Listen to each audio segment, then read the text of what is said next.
publisher of the San Diego Voice and Viewpoint newspaper, coming to you with our program from the desk of the editor.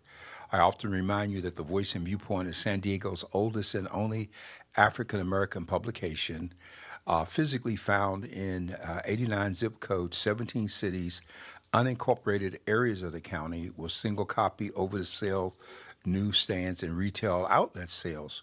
But the paper is available on the internet. All you have to do is just go to sdvoice.info or download the Voice and Viewpoint app, which will take you to us. And we have news bites that are published at least 3 times a week. We're on all social media platforms, from TikTok to Instagram to X, Facebook and YouTube. So we have a lot of information up there that can keep you busy. We're glad to have this opportunity one more time with Dr. Thompson. We're here doing an open mic during this period. There are a lot of things that are happening, and we're trying to line up our guests for the future. But we're coming through a budget cycle ending for the city and the fiscal year for the state. And so many things happening in addition to the tax that we're under. We're going to talk about them. You can reach us at 858-251-6111 or at godradio1.com. We will welcome your questions or comments. So, Dr. Thompson, I yield to you. Well, good evening, everyone. So much is going on in the world. Just last week, a dear friend of our Bishop Norman Hutchins passed away unexpectedly. He was supposed to be here in the city of San Diego just on the past Sunday, but God had different plans. And we just got word today that our very own Ananda Lewis from the School of Creative Performing Arts, BET, and many other productions passed away just recently. So our hearts and our minds go out to those families, and we want to continue to lift them up in prayer. With that being said, Dr. Warren, prayer is apropos in this time and this season, even more than before, based on all the different transitions that we're going through in our nation and in our very city. So let's start off this week. Let's start off right here in our own home city. Lots is going on, and I yield back to you. Well, I think it's important what you just said, Dr. Thompson, about prayer. I'm preparing a piece right now that is a call for America to come to prayer and fasting, because these are the only weapons that we have against what is taking place with us.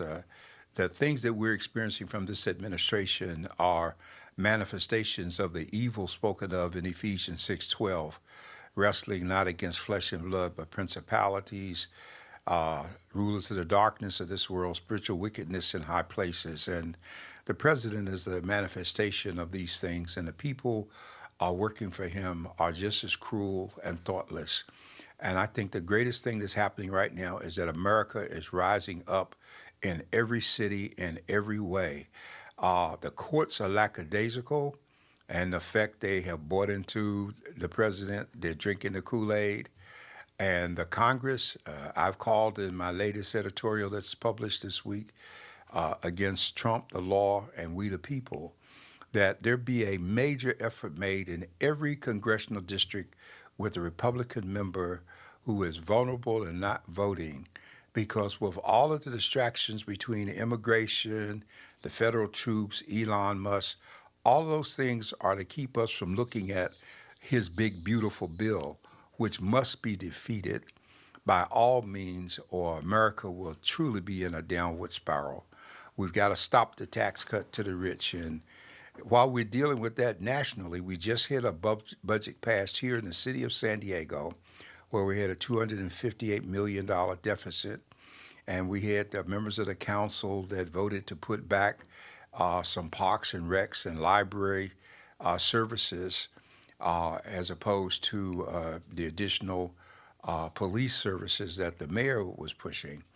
And the numbers suggest, with the vote of 72, that they can withstand any veto that the mayor might make.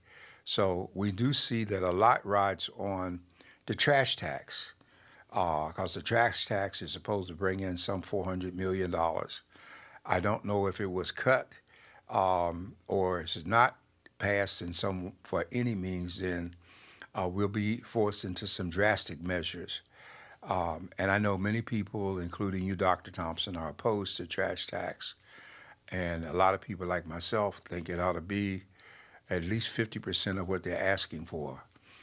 Because Well, many of us in businesses have been paying for trash for decades in yeah, terms of pickup. and as a business person too, I do pay for business trash, and so I do understand that. I think my concern is that do we have the best deal on the table for the trash tax? Because the reality is that we're funding an organization, or the trash tax will fund an organization that is run by the city, but we could take it privately, like some of the people in the county is taking, and it could be a lot cheaper. And so we're basically funding an overpriced system so that we keep people unemployed. And I think that that if they were going to do it, they should have had the best bidders on place. Well, they should have never put the bid out for the amount of money that they spent. Could have gone toward the deficit.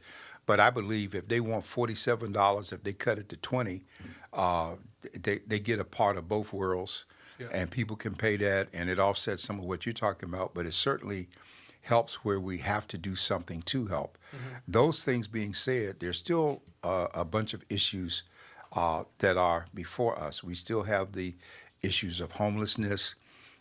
We still have the issue of overtime with our police, and we still have the issue of not tightening up things as we should in so many ways in the city. With some vacancies that are there, some things will be filled, some won't. And so it's not a tight ship that's being run. We see there's going to be a potential settlement agreement with the former COO, which we all knew would happen in the first place. I don't know why we didn't just do it and skip the legal expense that we went through to get to the settlement point, which still has to be voted on by the city council. And so the key here, and I understand that citizens have really been vocal, and we've done a lot of coverage of the opposition and the pros and cons of the budget for the city, but people must stay engaged. You cannot go away just because this vote takes place. There are too many things at stake, from the bathrooms at the beach and parking for residents at Balboa Park, which is kind of interesting in terms of how they're going to determine how many people are residents, unless every resident is going to have to get a sticker from the city, in which case somebody is going to have to pay for that to make that happen. And so, those are the kind of things that, I think that we have to be very mindful of in this time, in this season, is that, I feel in a roundabout way all being punished because we did not vote for the increase in the sales tax. Oh, we are. And because of that, everything is to say, okay, we're going to tax you anyway, which I think is unfortunate. Well, it's not just to tax you anyway. The budget has to be balanced by law. And how many ways are to balance the budget? I mean, you went through the motions with the Carmel Mountain people, keeping the 2 police substations when you could have closed one and saved $3 billion. But of course, those are the beautiful people, so you don't want to make waves with them. And then we get to the rest of this madness.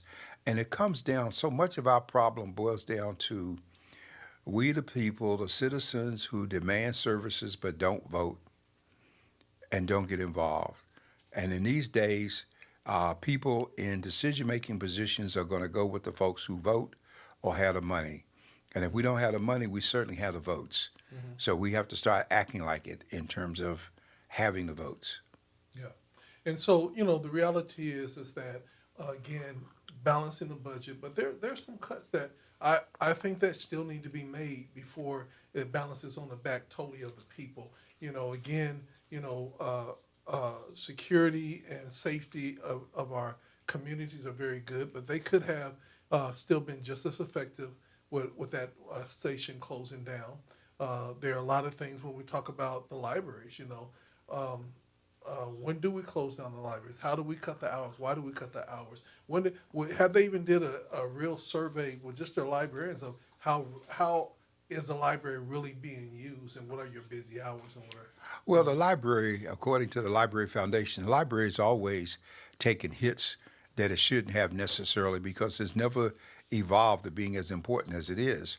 Under these budget cuts, it would have been closed Sunday and Monday. The funds restoration returns it to being open on Monday. I don't know why they would close the library on Monday. Sunday would make sense. People need it otherwise. Wi-Fi and all those things. We need those 6 days of services. And perhaps some of the people objecting need to take time out and visit a library. I know a lot of people don't, but a whole bunch of people still do. People who don't have cars, all right, people who ride public transportation, people who don't have Wi-Fi at home and have to use the libraries, people who use the libraries during extreme heat to keep as a cool place to sit and work and do those kinds of things. So we need to just start looking at everything from a selfish personal standpoint and look at it from the standpoint that we're all in this together. And if one is not well, then none are well. Well, Dr. Warren, I agree with you 100%. One of the things that I did notice, because I did start visiting libraries, is that they're very, very busy in the late afternoon, evening hours, and that is because kids are out of school, parents are out of school, things like that. So even adjusting when the libraries are open could have helped financially in that pack. But one of the things that I got from a good colleague today, and I thought that it was an apropos statement, and I want to pull it up, and it was it was a real simple statement, and I thought, Dr. Warren, when I heard it, I said, okay, very simple statement, but at the same time, very profound. And it says, first they came for the socialists. And you already know that, right? and it said, and I did not speak out because I was not a socialist. Then they came for the trade unions, and I was not in the unions, so I didn't speak out. Then they came for the Jews, and I did not speak out because I was not a Jew. But when they came for me, and there was no one left to speak for me. And this is what you're saying to us, is that, even if we don't feel like it truly involves us, we have to be involved because eventually we will be affected. And especially true for San Diego because we are so laid back. A few people are responding to the immigration raids, and I think we need to the network media outside of CNN and MSNBC, and maybe News Nation, the traditional network media is doing us a tremendous disservice because these demonstrations are taking place in multiple cities every day across the country, and they're only highlighting one or two instances like this in isolation, and that's not the case. And I would invite anyone, if you want to see how widespread this is, on Mondays at 6 p.m., go to MSNBC to the Rachel Maddox program, and you'll see all those cities, the video footage. We're trying to get copies of it so we can start covering it in more and more depth. If you really look at what's going on, everything that this president touched is turning to something other than sugar.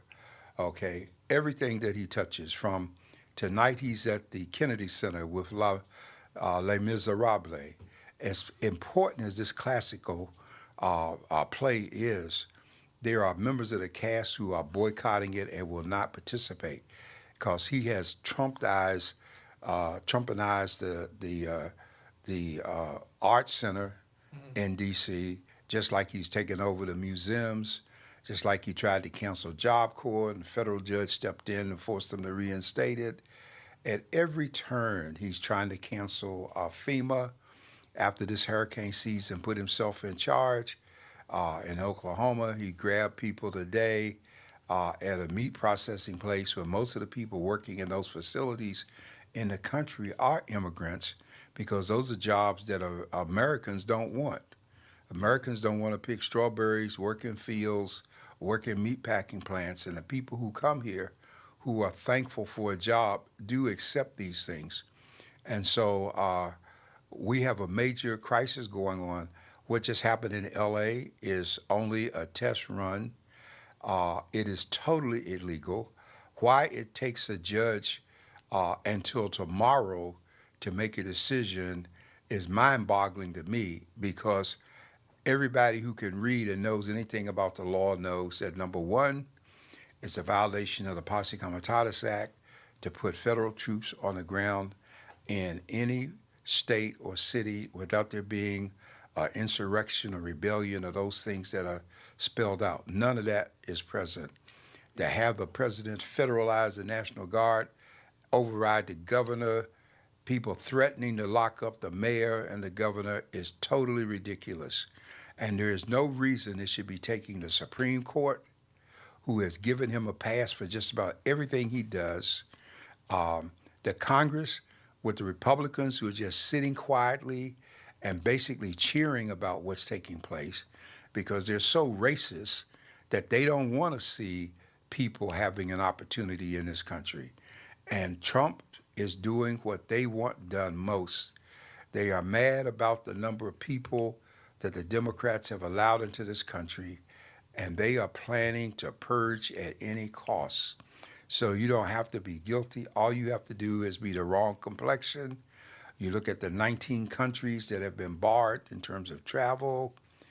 Everything he does is to violate our Constitution, our fundamental laws, and to put us in a posture of anarchy becoming the order of the day. And that's why Governor Newsom, his statement last night should have been considered a state of the country address, as he talked about this mad president who needs people to be quiet while he overrides and takes over everything.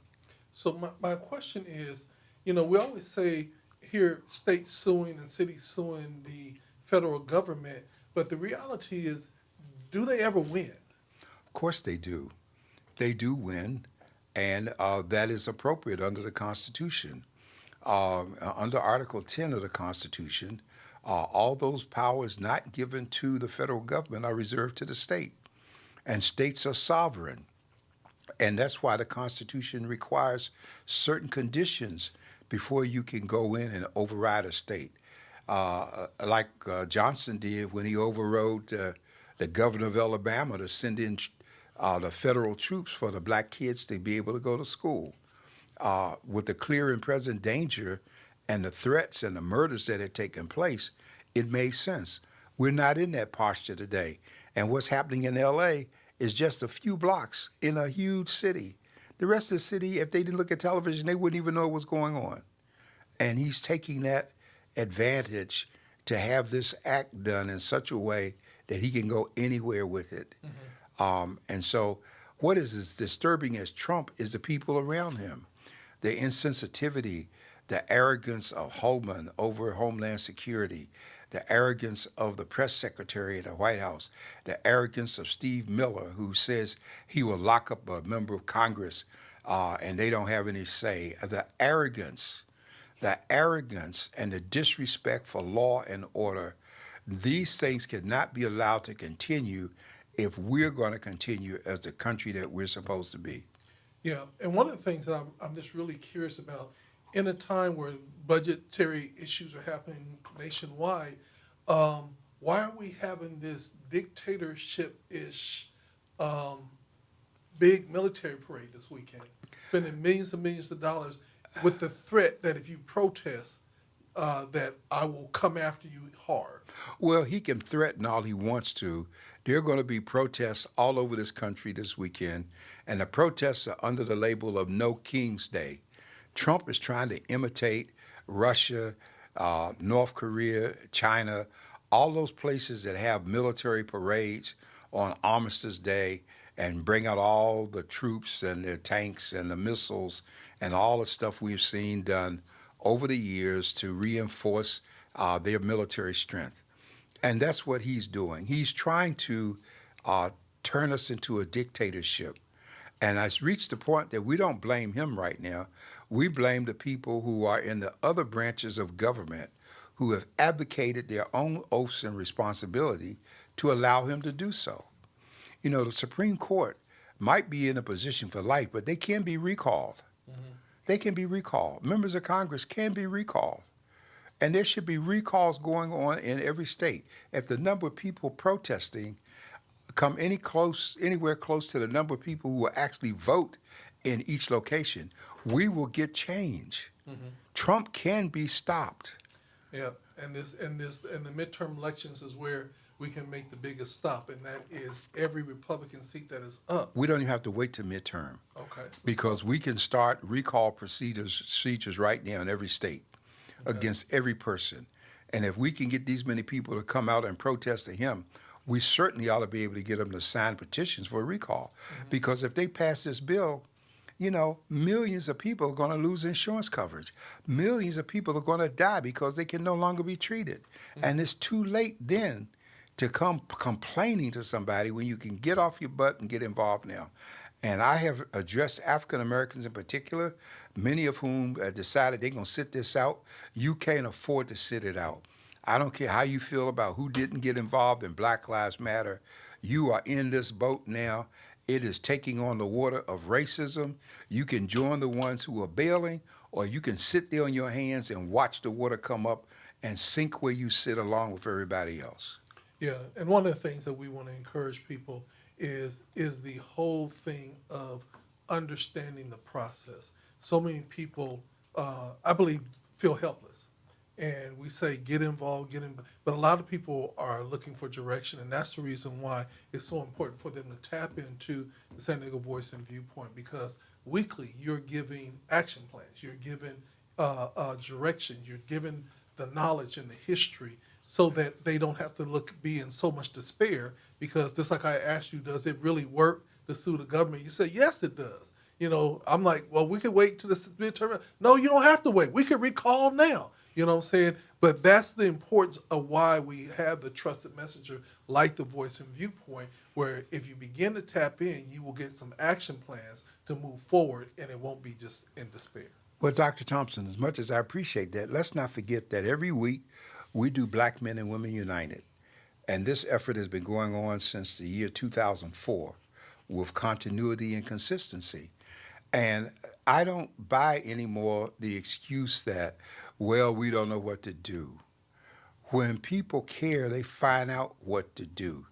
If you don't have any food in your house and you know you got to eat, you're going to get out and find out where you can get something to eat.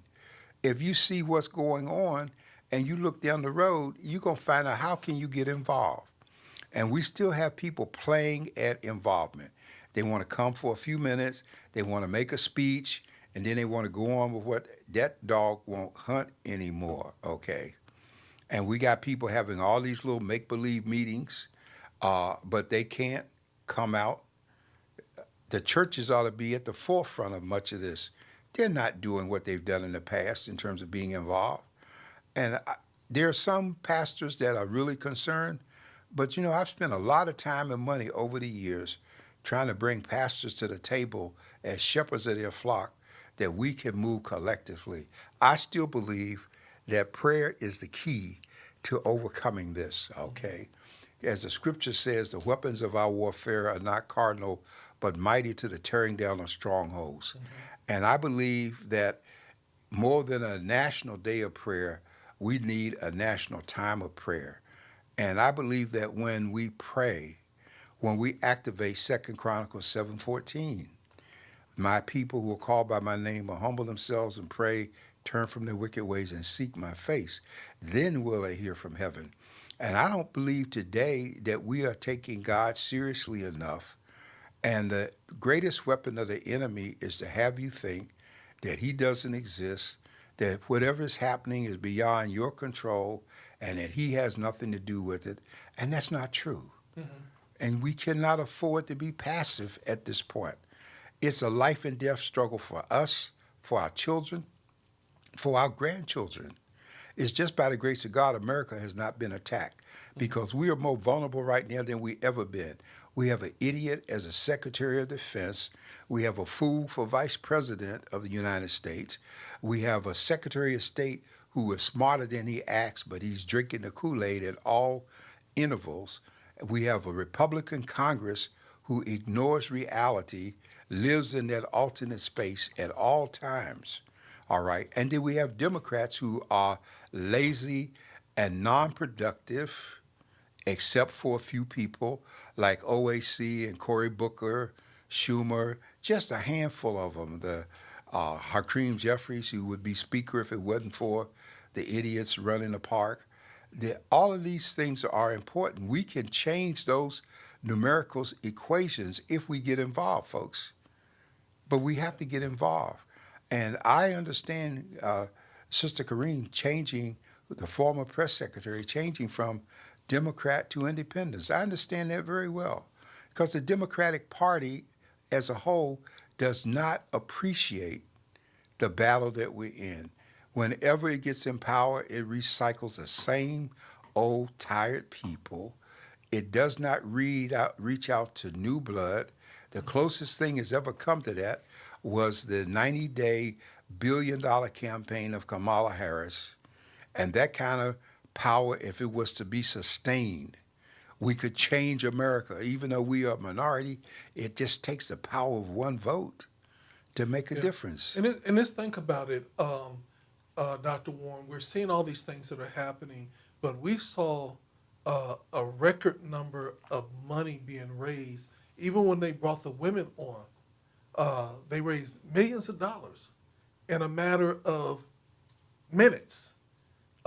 And so we have the money, we have the power, and and if we get behind each other and get behind the right moves, we can change. A lot of us are, in a sense, people are talking about we're all taking hits and we're losing this and we're losing that. And then some people are saying, well, I'm not losing anything because I never depended on that federal money.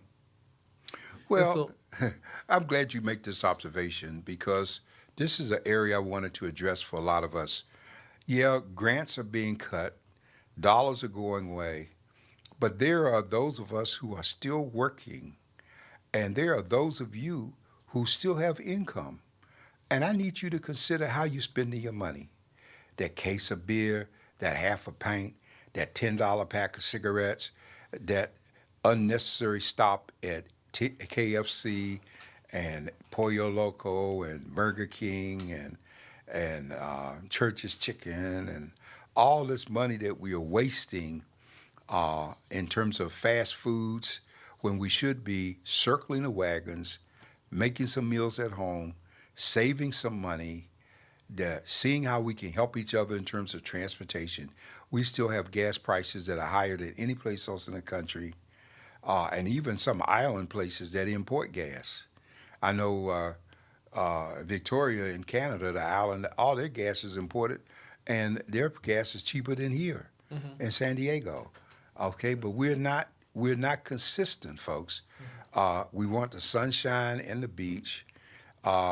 We want our own free time. We don't want to have to be accountable.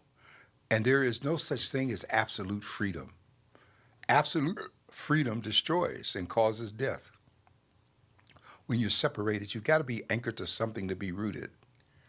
And so right now we need to be anchored to both God and to ourselves. And I said God because we got three faiths, but we all believe in a God. And I don't know how we can believe in a God and not communicate with each other. Christ raised the question, how can you dislike your brother who you have seen and love your Lord who you have not seen? And so, yeah, I know this sounds spiritual, but it's time for somebody to be spiritual because it's no longer sufficient just to have in God we trust on the currency.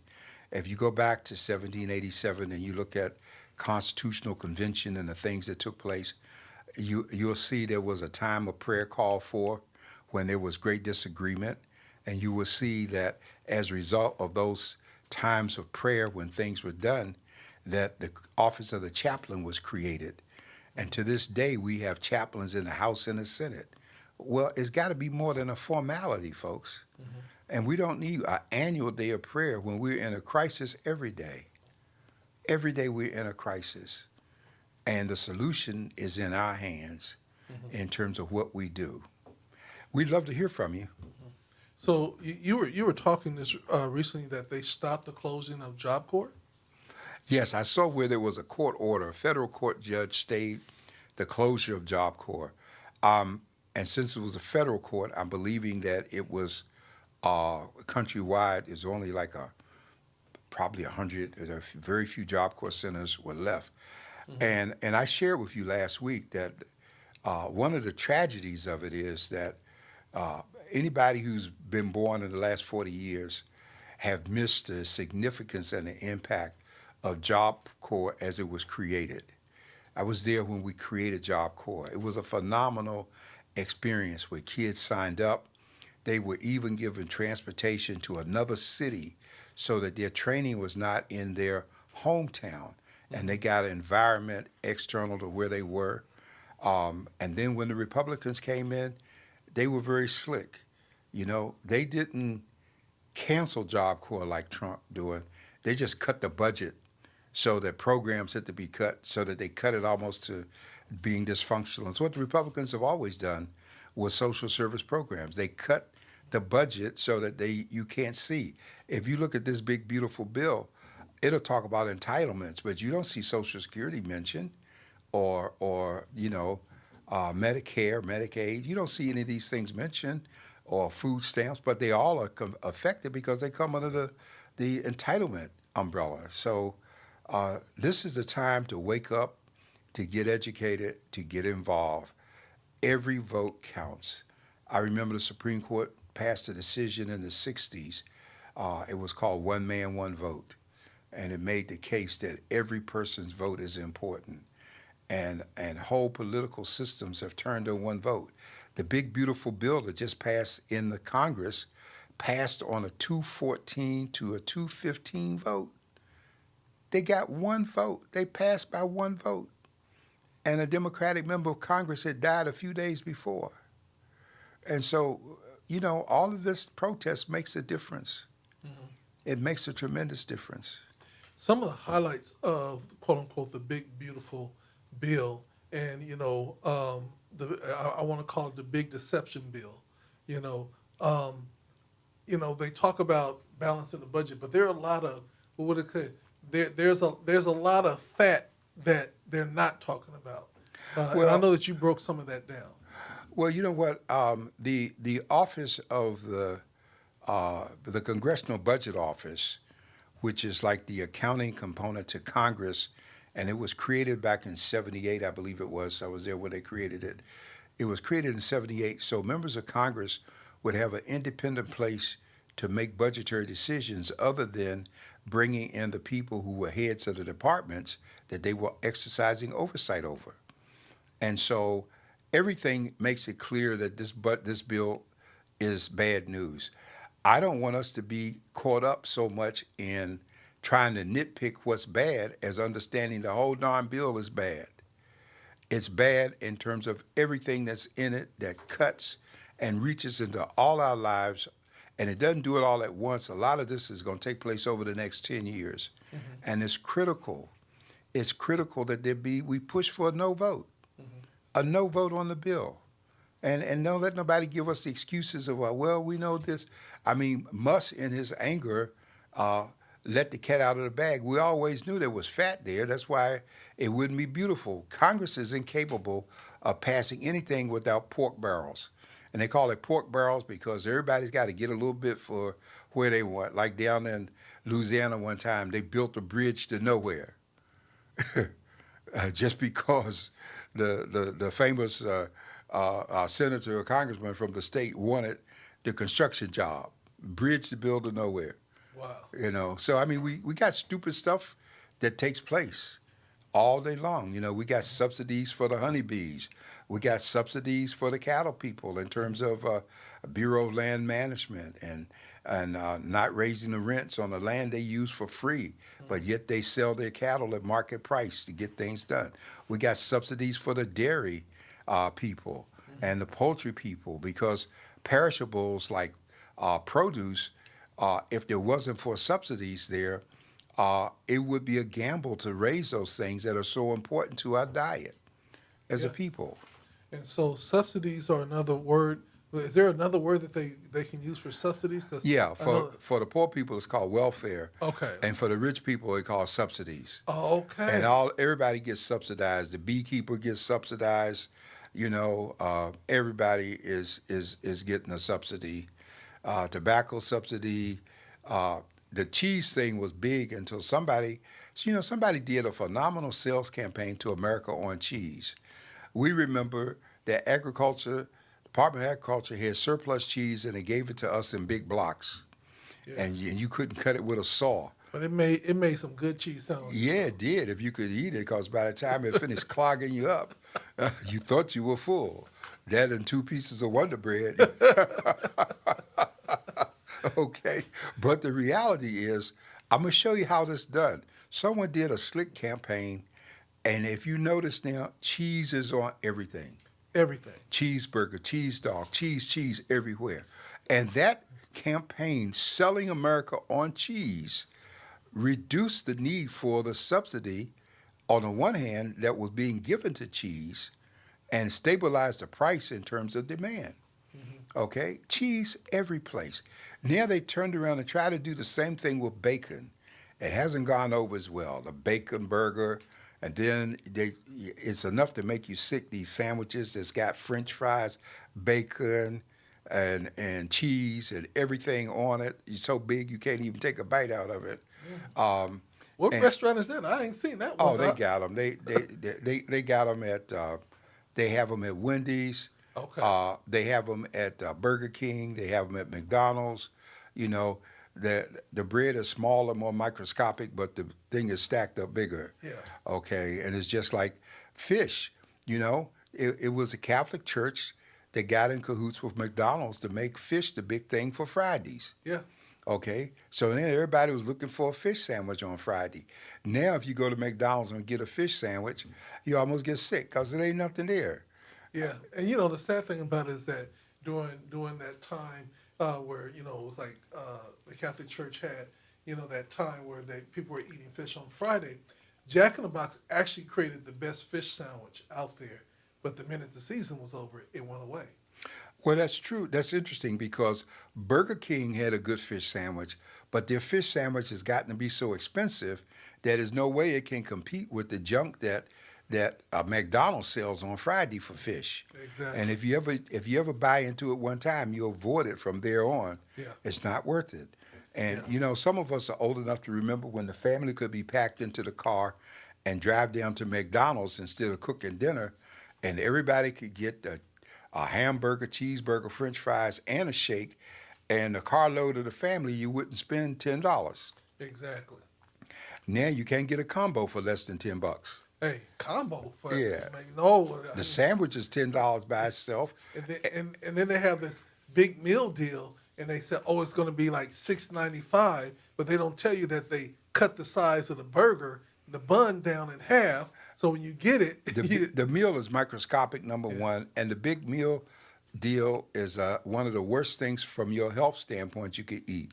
Because if you have that breakfast and then you come back for a lunch combo with a burger and fries and a drink, you have so far exceeded your sodium intake for the day that is no wonder we have people with hypertension, diabetes, and all of these things. Matter of fact, it was one island country, I don't know if it was Micronesia, I forget, it was some years ago, 10 or 15 years ago, they drove McDonald's out of their island because the leader of the island discovered that the impact of people eating that stuff was so detrimental to their health that was their way of stopping it. Okay, and then we know we had that big documentary on supersizing that went through all of the harm of the eating. And the bottom line is, people don't realize in America that we are fed by the fast food industry so that we will stay sick enough to reinforce the pharmaceutical and the healthcare industry, okay?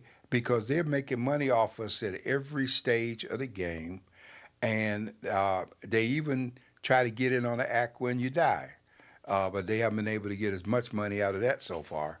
But all of these things are examples of people being lackadaisical and buying the myth about acceptable levels. Like you drink tap water and they'll tell you it has acceptable levels of arsenic in it. Well, what is an acceptable level of arsenic? Yeah. And you turn on the tap and the water smells so bad, how could you possibly drink it? Yeah. Okay, but we got people who do, and they, in effect, are in the same category as folks in these third world countries walking down to a creek to get buckets of polluted water. Yeah, so there's a lot going on, but As we begin to look at moving forward, I have to take a pause to say happy early Father's Day. Oh, You but know, thank you.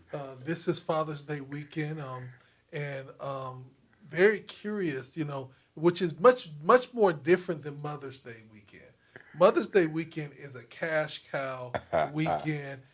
You can bet your bottom dollar that millions of dollars are going to be spent Oh, in moms. restaurants and everything, and I believe moms deserve every bit of it. Dr. Warren, I'm going to talk about what I requested this year, but what do you do on Father's Day, and what would you like to do this year? Well, first, I want to wish you a happy Father's Day, number one. I was telling my favorite family people, for me, every day is Father's Day.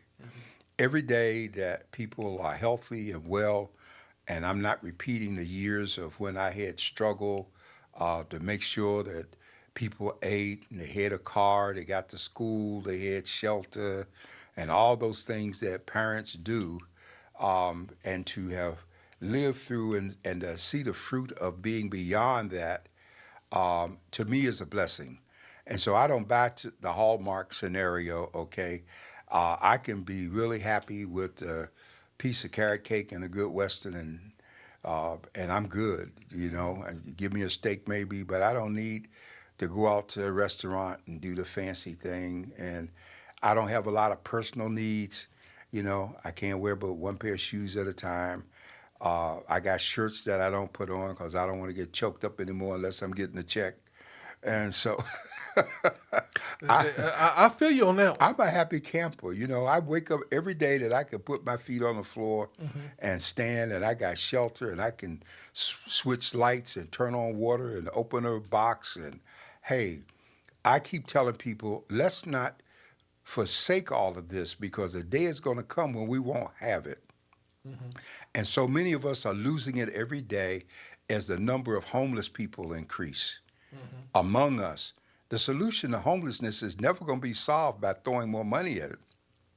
It's going to be solved by making some hard decisions on the front end at what causes it, like the automatic increase of rents that are crazy, or housing units sitting empty so people can take write-offs, as opposed to putting a law that limits how long that can happen, or putting some rent control in that makes it possible. Today it's estimated that in San Diego, you need to make $50 an hour just to be able to live. Well, folks aren't going to make that. And a few people making $30 an hour are struggling. And we still have the highest minimum wage in the country, because there are places in this country where people are still working for $11, $12 an hour, when the fast food people in California can now get $20 an hour. Yeah, in some just for places, washing 25, dishes. Yeah, $20, $25 an hour. Yeah. And so, let's not be deceived by the Hallmark movement, because that's what they wanted to. You got to go buy the father a tool, something for him to play with, I had major requests this Father's Day. I turned 60 this year, and I had major requests. What's that? And I said, I told my daughter, I said, I got big requests this year. And she said, okay. And I said, all I want is just 2 hours of time. That's all I want. Don't need a gift. Don't need a special meal. Just hanging out with my girls for about 2 hours. There you go. And that is enough for me, because, you value your time. And time is you can never regain the time. And time is the greatest gift that they can give you, and it's the gift that they least want to impart on you. Yeah. And I would say for my family, it's more me than them. I'm always, about working and community support and everything else. And in this time, I'm realizing that I have to make time for family, make time to slow down, make time for sleep. And Dr. Warren, honestly, sleep is one of the best things. It was one of the best kept secrets that y'all didn't tell me how good sleep could be. Oh, sleep. The Bible tells you that sleep is sweet. And see, when you do right while you're awake and you're doing the Lord's work, you're gonna have sweet dreams, pleasant sleep. But if you trifling and scheming and stuff, ain't no real you're gonna rest in peace. Yeah. You can't have no peace if you ain't, And when you got it right, you don't need NyQuil, you don't need Melatonin. None You of that don't need stuff. none of that stuff. Yeah. All you need to do is thank the Lord, lay your head on the pillow, and be grateful that He watches over you while you sleep. We need to go back to that thing we used to teach the kids, remember? Now, Lord, lay me down to sleep. I pray the Lord my soul to keep. If I should die before I wake, I pray the Lord my soul to take. There's a whole bunch of adults that need to be saying that prayer. But you also gotta, how did the God bless mommy, daddy, my cousin, that was the free thing. Yeah, that was a free thing, and and it's this. These are teachable moments, and to a lot of people, our conversation might not be politically correct, but it certainly is spiritually right. And let us not forget that man is a spirit. He has a soul. He lives in a body. We are a three-part entity. And because there are three parts of us, when any one part is out of whack, that's where the term disease comes from. Because disease means dis-ease. There's dis-ease. Things are not in harmony as they should be. And we need to move back. We can't buy that harmony, okay? But we can live in it. Even under the most adverse financial circumstances and conditions, we can do as Paul said. He said, I learned to be content in all things. And I think as I get older, that's one of the greatest gifts in the world is understanding the importance of that contentment and the blessing of having the time to really, as they say, stop, smell the roses, look at the flowers. Oh, yeah. Watch the sun come up, feel the breeze, you know, just walking in safety and security, even though Trump's trying to cancel that. You not got people walking around you with commando gear or locking you up or attacking you or whatever. I mean, there's a lot to be grateful for, Dr. Thompson. And maybe as we talk about this, some of our neighbors and friends will be encouraged to share their concerns and their views with us. We want to bring this on here. That's why we keep doing this program, so we can have an open, safe place to talk. That's why we do Black Men and Women United every Tuesday. And if you're black, all you have to do is call the office and give them your email, and you can plug in. You can listen while you drive to work or whatever. And it's important to have a time of sharing. Now, we're about to go into Juneteenth coming up. There are multiple activities going on all over. One of the biggest ones that our community acknowledges is the Cooper family Juneteenth celebration in Memorial Park, because Mr. Sidney Cooper, who was known as the mayor of Imperial Avenue, brought that tradition with him here. Our city 2 years ago not only embraced the federal holiday that President Biden made Juneteenth, but the city made it a paid holiday for our employees. So next Thursday, people will be off, and the Juneteenth flag will fly at City Hall. But let's remember something about Juneteenth, that the people in Galveston, Texas, it took them 2 years to find out they had been set free. And what took them 2 years to find out, some of us still haven't found out that we're free, because we're still acting in a slave mentality in terms of how we're functioning, both independently and collectively in many instances. And so let's acknowledge what it represents, what people celebrate. They were smart. They called it Teenth because when they heard about it, they didn't know if it was the 13th, 14th, 15th, 16th, 17th, 18th, or 19th. And so they said Teenth, and we celebrated on 19th. And the 19th is the longest day in the solar. Wow. Yeah, in the solace. It's the longest day of the year is on the 19th. Okay, and so all these things are in alignment. And this is a good time for us to look at how do we get in alignment with each other. Yes, there are going to be no King's Day parades this weekend as Trump does this wasteful military parade on his birthday. But let's not be distracted by that. Let's look at our community. What can we do to help? A lot of entities, Sidney Cooper, Mandate Records getting ready to do, a lot of our community events that we have are not getting the full funding level that they had before because of the cuts and the fears that people have. And I'm encouraging these organizations to do a GoFundMe page as a substitute for grant losses, and that we as a community get in the habit of making contributions to those pages to help those organizations and institutions that we value. Don't wait till they're gone and say, I wonder what happened. You didn't support. Don't wait until the last day and then you're going to run in and have a fire sale like that's going to make a difference. Okay? As Dr. Thompson read earlier, they already coming for everybody else. Yeah. And when they come for you, you're going to be down there in court with nobody on the jury that looks like you. You don't have a jury of your peers because you ignored jury duty and you avoided everything you could. You didn't get involved. You didn't step up to the plate. And so you have what you invest in. If you plant nothing, you get nothing back. Mm-hmm. All right. And one of the things about it is simply this, is that we have always learned to depend upon ourselves.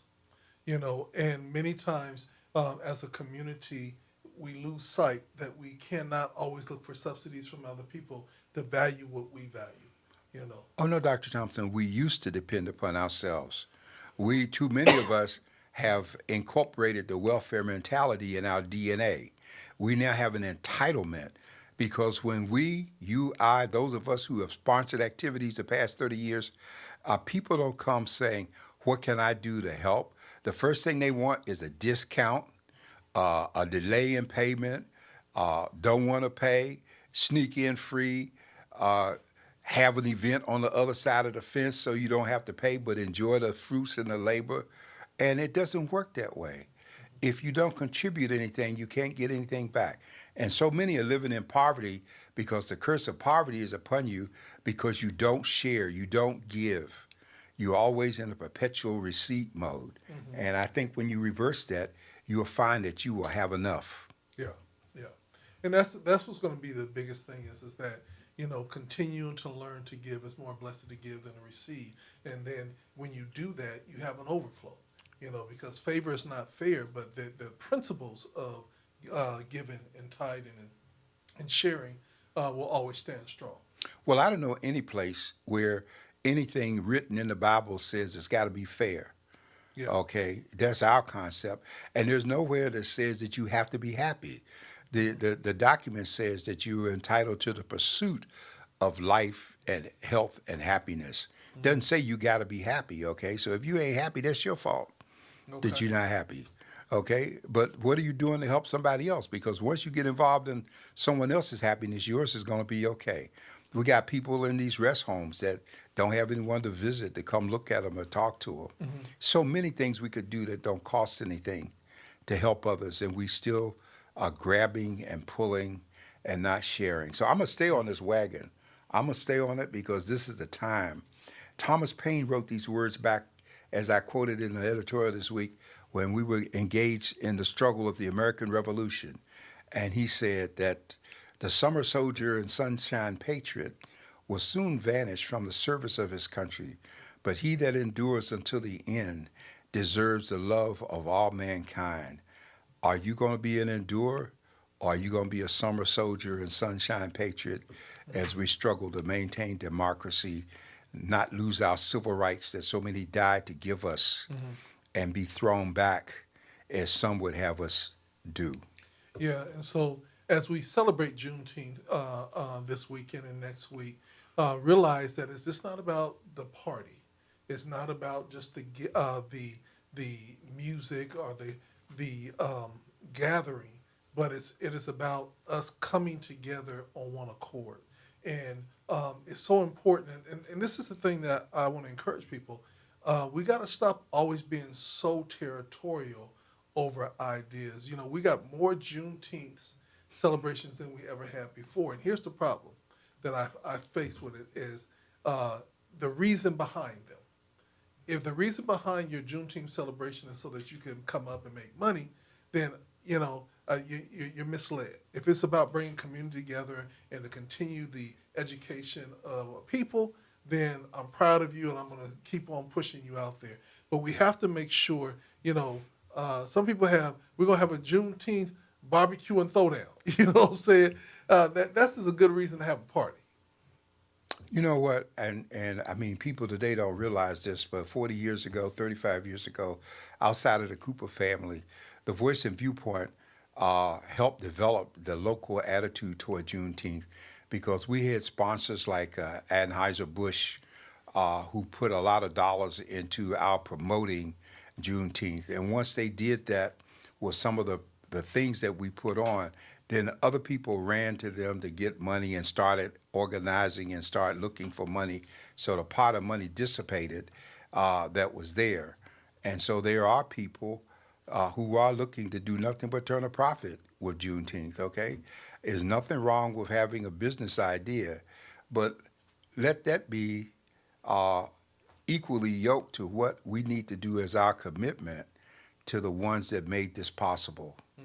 Because so many of us who don't vote, who don't ignore the Civil Rights Act and all the things that have taken place that we have, they're still in the same boat that the people were in Galveston, Texas.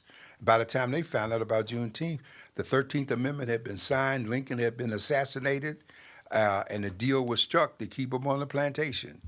And so let's get off the plantation, those who are still there. We're mentally there. We're mentally there with our buying habits, the stores that we support that don't like us and not respectful to us. You're going to go in a store and be followed by the people. You're going to be called everything except the ma'am or sir that you should be, and you spending your money. I blame you. You the fool for going there letting that happen. All you have to do is just close your wallet. One of the things, and I'll end with this, Dr. Warren, in the family chat today, someone put in there, have you noticed that we're not seeing as many Target commercials anymore? What's your thought on that? Well, let's understand that there's more to Target than Target. Target owns Marshall. Target owns House, the other home thing. Target owns a lot of stuff, okay? And it's not just about Target. We got corporate America. How can Coca-Cola do what they do? All of these people, we're still buying their products, and we're not sitting down to look at how much money do they make, how do they spend it with us, do they hire us, are there any of us in key positions? I remember when Jack in the Box had a black woman, food maker, as their chief financial officer. And we tried for the longest time to talk to her. She wouldn't even return a phone call. They weren't interested in advertising in a black paper. And we had this Jack in the Box over there at Euclid and Federal that maybe they've changed, but all the years I've known, you could do drive up. They renovated the drive through and everything, but you could never go inside and use the restroom. Well, that was the same way it was in the South. You can't go inside at all now. Oh, you can't go inside at all now? No. They have a pickup window now. So you can drive through or you can pick up on the outside. I blame us for them. I blame us for letting Starbucks down there at Market Creek take all the chairs and tables away so you can't sit outside and have a cup of coffee. But if you go to the Starbucks on Adams Avenue in Kensington, they just spend thousands of dollars remodeling the outside area for a park where you can sit and read and have your dog and drink your coffee. I blame us because we don't take the necessary steps. Yeah, and they actually remodeled the one in College Grove, whereas it doesn't even have the bathroom. They done blocked it off. It says for employees only. So it's very clear they do not want anybody gathering anymore. Yeah, but we still go, and so that's our fault in terms of doing it. I hope that some of what we say will fall on ears that will cause people to give some thought. We don't want you to leave feeling guilty or angry. And I truly respect and appreciate those of you who come on and listen and stay with the program. And it warms our heart to know that we're talking to some people who hear us, which is so important because we're not just doing this for our health. We're doing this because we care. And in San Diego County, where we're 6% of the population or less, if you take 100 people, it's less than 20 of us that are making things happen because the other 80 are busy with their own stuff. Please don't be deceived by your job, your title, or your paycheck, okay? Don't be deceived. If they came for us, for you, they'll come for us. And as I told the people at UCSD some 25 years ago, all you have to do is stay black, stay in San Diego, and your day will come. With that being said, this is from the desk of the editor, right here on GODRadio1.com. Y'all have a blessed evening.